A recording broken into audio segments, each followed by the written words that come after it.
stir bây giờ stir giờ slow mày còn nắng slow quá là đây đó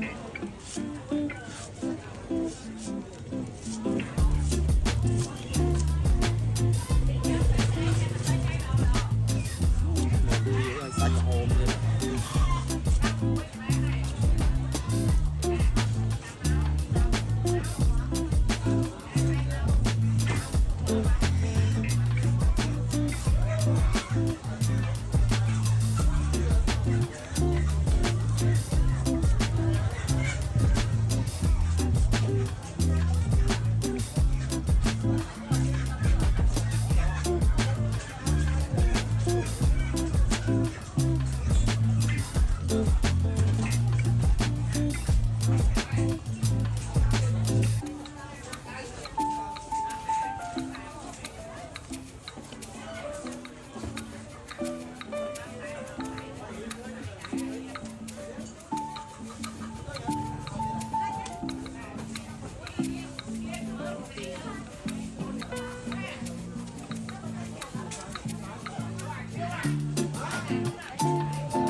từng người bơm mấy bơm mình đứng đây chết mình đâu kéo nước ta đây ngay vậy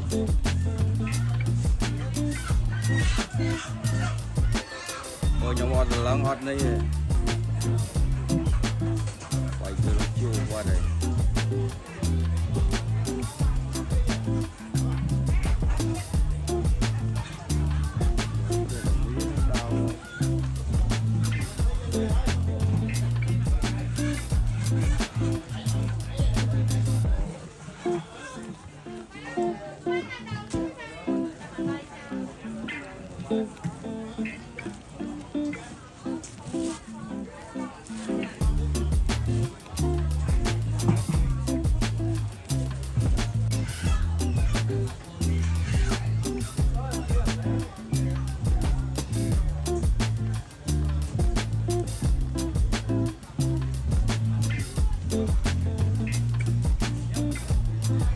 không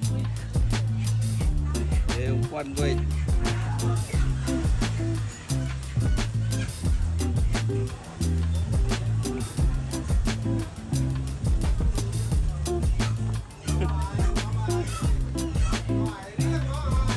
cái đây kia đó mùa này đó chặt mới có bắt ăn một không thì anh chỉ liếc ai có bánh cho bà này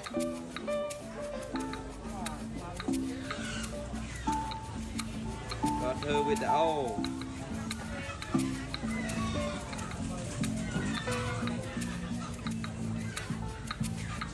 ao chất lắm chất là cá có chết